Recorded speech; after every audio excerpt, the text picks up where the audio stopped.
नमस्कार। गुलाम राय live classes में एक बार पुनः आप सबका स्वागत है। इसकी प्रीवियस वीडियो में हम लोग पढ़ रहे थे परिमेय संख्या के बारे में जाने हैं। आज हम आगे चलेंगे। नेक्स्ट यूनिट आपका है पूर्ण संख्याओं का संक्रियाओं का जोड़ घटाना और गुणा भाग पे प्रगुण पढ़ना, उसकी प्रॉपर्टी पढ़ना। यानी प्रॉपर्टी करने मतलब जो आप इसके पहले पढ़ते थे क्रम विनिमय नियम क्या है, साचार्य नियम क्या है, फिर पढ़ते थे आप तत्समक अवयव क्या है, योगात्मक प्रतिलोम क्या है। इन सब चीज़ों के बारे में हम जानेंगे कि बारी बारी से कैसे इन सब के प्रश्नों को हल करते हैं। अब हम बताएंगे आपको। जैसे मान लीजिए आपने इसके पहले पढ़ रखा था, जान रहे हैं। जैसे मान लीजिए -5 और -8 पूरा तो आता है क्या, -+3। फिर इसके बाद यदि इसको हम क्या कर दे, ऐसे भी कर सकते हैं, 8 और -5 को जोड़ें तो भी हमारा क्या आएगा, +3। कहा जाए 7 और -4 को 7 और -4 को हमने जोड़ा तो आया 3। अब कहें -4 और -7 को जोड़ेंगे तो भी आएगा 3। यानी दो पूर्णांक संख्याओं को जोड़ आप कर रहे हैं तो आपको एक पूर्णांक संख्या ही मिल रही है। यानी ये क्या है, -5 क्या है, एक पूर्णांक संख्या है। -8 क्या है, एक पूर्णांक संख्या है। दोनों का योग क्या आया, पूर्णांक संख्या आया। इसका भी योग क्या आया, पूर्णांक संख्या आया। इसका भी क्या है, पूर्णांक संख्या। यानी दो पूर्णांक संख्याओं का योगफल सदा पूर्णांक संख्या ही प्राप्त होता है। अब हम एक चीज और देख रहे हैं। मान लीजिए हम यहाँ कर रहे हैं कि 3 धन 2 बराबर, फिर कह रहे हैं 2 धन 3 बराबर, यानी 3 धन 2 बराबर 5, 2 धन 3 बराबर 5।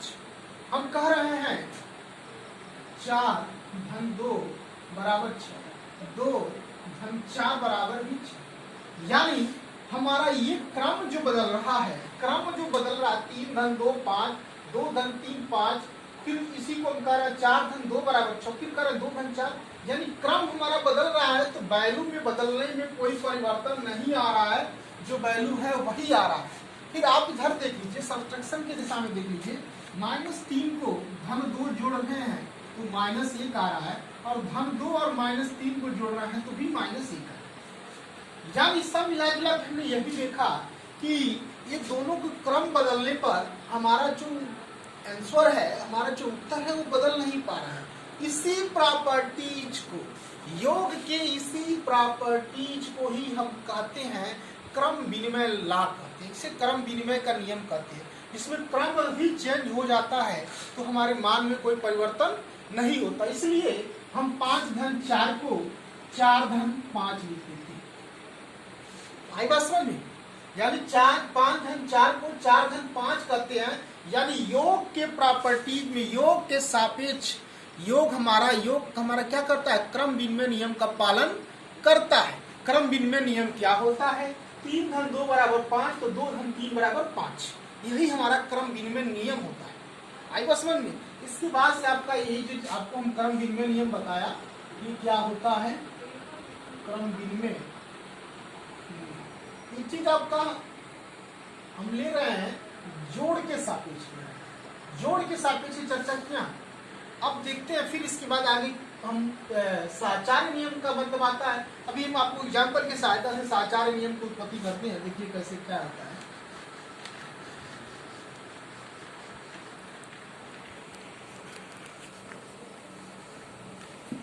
हम यहाँ पे 2 पूर्णांक संख्याओं की चर्चा कर रहे हैं। अब हम 3 पूर्णांक संख्याओं की चर्चा करें। जैसे मान लीजिए 2 धन 3 धन 5,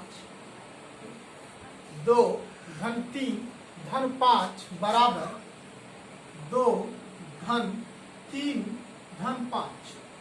देखिए दोनों बराबर है कि नहीं, इसको हमने इसके बराबर लिखा। देखिए 2 दिन 5, 5 धन 5 बराबर 10, ये भी आ रहा है। 2 3 धन 5 8 बराबर 10। यानी दोनों ही पक्ष हमारे बराबर है। यानी 2 धन 3 धन 5 बराबर 2 धन 3 धन 5 अलग अलग रूप में हमने लिखा। अब फिर आगे देखिए हम लिख रहे हैं 4 धन 1 प्लस 3 बराबर क्या, इसको हम क्या ऐसे लिख सकते हैं, इसको हम ऐसे लिख सकते हैं 4 धन 1 धन 3। देखिए दोनों की वैल्यू यदि बराबर आएगी तो हम इसको लिख सकते हैं कि क्या होगा, 4 धन 1 5, 5 धन 3 बराबर क्या आएगा 8, ये क्या आएगा 4 धन 4 बराबर क्या आएगा, यानी दोनों को बराबर हम लिख सकते हैं। यही जब 3 अंक के पूर्णांकों के संख्याओं को जब हम जोड़ करते हैं तो यही हमारा नियम कहा जाता है साहचर्य नियम। यानी आपके पास 3 कोई पूर्णांक संख्याएं हो, यानी आपके पास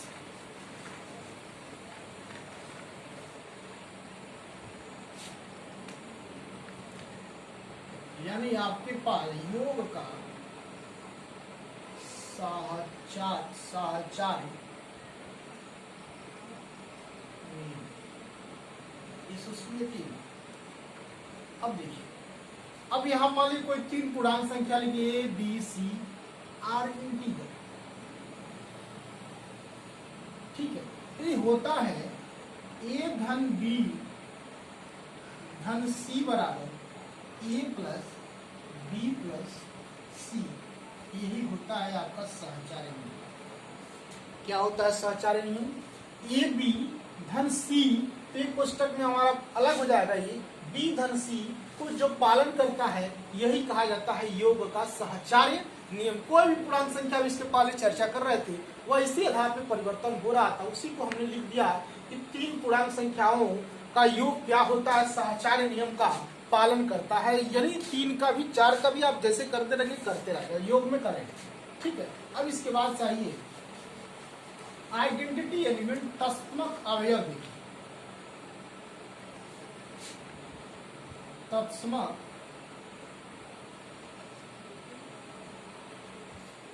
अवयव आइडेंटिटी एलिमेंट,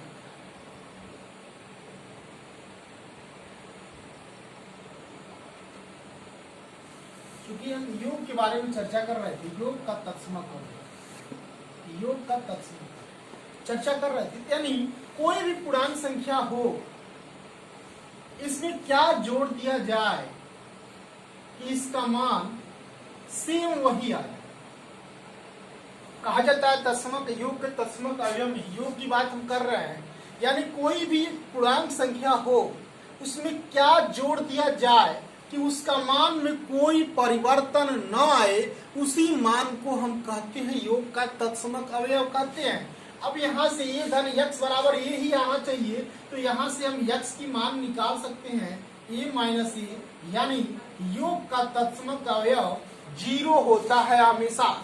योग का तत्समक अवयव हमेशा क्या होता है 0 होता है, यानी 5 में भी 0 जोड़ेंगे तो 5 ही आएगा, 4 में भी 0 जोड़ेंगे तो 4 ही आएगा, B में भी 0 जोड़ेंगे तो B ही आएगा, C में भी 0 जोड़ेंगे तो C ही आएगा, D में भी 0 जोड़ेंगे तो D आएगा, यानी उसके मान में कोई परिवर्तन नहीं होता है। यही कहा जाता है, कहा जाए 5 का योगात्मक तत्समक अवयव क्या होगा, योगात्मक तत्समक अवयव क्या होगा, एडिशन आइडेंटिटी एलिमेंट क्या होगा, तो 0 होगा इसका, यानी 0 ही ऐसा संख्या है जिसको आप उसमें जोड़ेंगे तो उसके मान में कोई परिवर्तन नहीं आएगा। यही होता है योग का तत्समक अवयव। अब इसके बाद से आता है, ये होता है इनवर्स, होता है इनवर्स आइडेंटिटी एलिमेंट, जिसे आप योग प्रतिलोम करते हैं।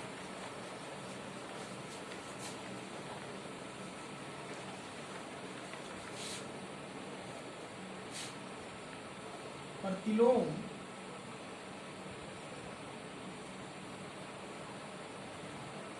तत्समक अवयव, इनवर्स आइडेंटिटी एलिमेंट, यानी कोई भी मान लीजिए ए बी सी कोई भी आपका इंटीजर है, कोई भी इंटीजर है, यदि उस इंटीजर में क्या जोड़ दें कि उसका मान क्या हो जाए 0 हो जाए। योग प्रतिलोम, योग का हम चर्चा कर रहे हैं तो स्पेशली योग के बारे में चर्चा कर रहे हैं, तो यानी इस मान में क्या जोड़ दें कि उसका मान क्या हो जाए 0 हो जाए। तो मान लिए आपने लेटेस्ट सपोज कर लिया कि ये क्या है, हमारा एक इंटीजर है, पूर्णांक संख्या है, ये में हमने क्या जोड़ दिया, मान लीजिए हमने ये में यम जोड़ दिया तो इसका मान क्या आना चाहिए 0 आना चाहिए। यही होता है आपका योगात्मक प्रतिलोम। योगात्मक प्रतिलोम तत्समक अवयव के बारे में यही होता है, योगात्मक प्रतिलोम यही सही निकाले जाते हैं। पूछा जाता है, कोई भी पूर्णांक संख्या दी जाएगी, उससे पूछा जाएगा इसका योगात्मक प्रतिलोम क्या होगा। अक्सर 1 नंबर में प्रश्न पूछा जाता है योगात्मक प्रतिलोम क्या होगा। यानी मान लीजिए कोई भी इंटीजर है, यानी ये है, एक में हम क्या इसका योगात्मक प्रतिलोम यदि पूछेगा तो इसका अर्थ यही होता है उस संख्या में आप क्या जोड़ दें कि उसका मान 0 प्राप्त हो जाए। जो संख्या आप जोड़ते हैं वही संख्या दी गई संख्या का योगात्मक प्रतिलोम होता है। अब यहाँ ये में हमने यम जोड़ दिया तो इसका मान 0 आना चाहिए। तो देखिए यम का मान यहाँ से क्या आ गया, माइनस, यानी जो संख्या दी गई होगी उसी का चिन्ह बदल देंगे, वही हमारा क्या हो जाएगा, योगात्मक प्रतिलोम हो जाएगा। कहा जाए 5 का योगात्मक प्रतिलोम क्या होगा, तो 5 का योगात्मक प्रतिलोम -5 होगा, जो दोनों मिलके 0 आएगा। कहा जाए -3 का योगात्मक प्रतिलोम क्या होगा, तो -3 का योगात्मक प्रतिलोम -3 होगा, तो ही मिलके हमारा 0 आएगा। आई बात समझ में। इस तरह से हम किसी भी संख्या का आपका क्रम विनिमय नियम बताया। उसके बाद से आपको हमने सहचार्य नियम बताया। फिर उसके बाद से आपको हमने योगात्मक तत्समक अवयव बताया। फिर उसके बाद से योगात्मक प्रतिलोम तत्समक अवयव के बारे में बताया गया। इस तरह से आप किसी भी क्वेश्चन को आप ऐसे सरल कर सकते हैं। ये सेम प्रक्रिया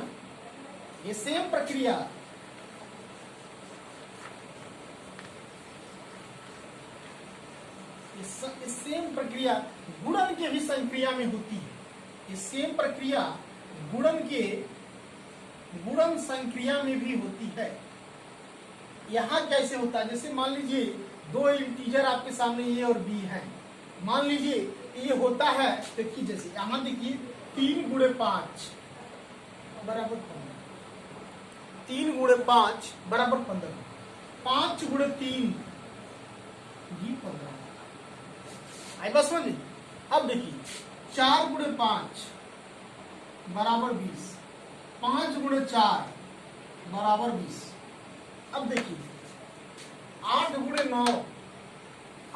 9 बराबर 72।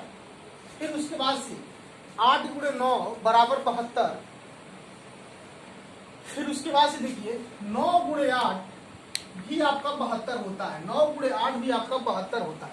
फिर देखिए -5 गुणे -3 बराबर 15, -3 गुणे -5 बराबर 15, -2 गुणे 4 बराबर -8, 4 गुणे -2 बराबर -8। यानी देखिए यहाँ पे संख्याओं को क्रम को बदल रहे हैं, तो उसके मान में कोई परिवर्तन हमें नहीं मिल रहा है, जो मान है वही है। यही होता है जिस प्रॉपर्टीज की जिस संक्रिया के लिए यह पालन करता है, यानी क्रम का इसमें कोई बाउंडेशन नहीं है, क्रम का कोई बंधन नहीं है, आप अवमुक्त हैं, क्रम इधर उधर बदल सकते हैं गुणन के संक्रिया में। यही नियम को हम कहते हैं गुणन का क्रम विनिमय नियम। यानी गुणा के संक्रिया में क्रम विनिमय नियम ही पालन होता है। यानी हम कह सकते हैं कि कोई भी 2 संख्या हो ए बी, तो इसके बराबर हम बी ए लिख सकते हैं। ये कहा जाए कहाँ से लिखते हैं, तो आप बता सकते हैं कि गुणन का क्रम विनिमय नियम की सहायता से हम ए बी बराबर बी ए लिख सकते हैं। यानी आपको हमने बताया, यानी अभी आपको इसके पहले हमने बताया था योग के संख्या देखिए, और यहाँ पर जो ए बी और बी ए भी आएगा, ये दोनों ही पूर्णांक संख्या है, और इसका गुणनफल भी हमको क्या मिलेगा, इंटीजर ही मिलेगा। यानी इंटीजर का जोड़, इंटीजर का घटाना और इंटीजर का गुणा आपस में करने के बाद से भी हमको इंटीजर ही प्राप्त होता है। यानी आपको आज बताया गया कि किसी भी संख्या का योग में पूर्णांक संख्या का योग में क्रम विनिमय नियम का पालन होता है। फिर उसके बाद से बताया गया योग की संक्रिया में पूर्णांक संख्या चाहे और भी कोई भी संख्या सहचार्य नियम का पालन करती है। फिर आपको बताया गया योगात्मक तत्समक अवयव के बारे में बताया गया। फिर उसके बाद से योगात्मक प्रतिलोम के बारे में बताया गया, क्या होता है किसी संख्या का योगात्मक प्रतिलोम कैसे निकालते हैं। फिर उसके बाद से आपकी गुणन संक्रिया में बताया गया कि गुणा संक्रिया में क्रम विनिमय का नियम कैसे पालन होता है। इन सब चीज़ों को आपको बताया गया। फिर अब आपको नेक्स्ट वीडियो में अन्य चीज़ें बताई जाएगी। तब तक के लिए आपको धन्यवाद, नमस्कार, बहुत बहुत धन्यवाद।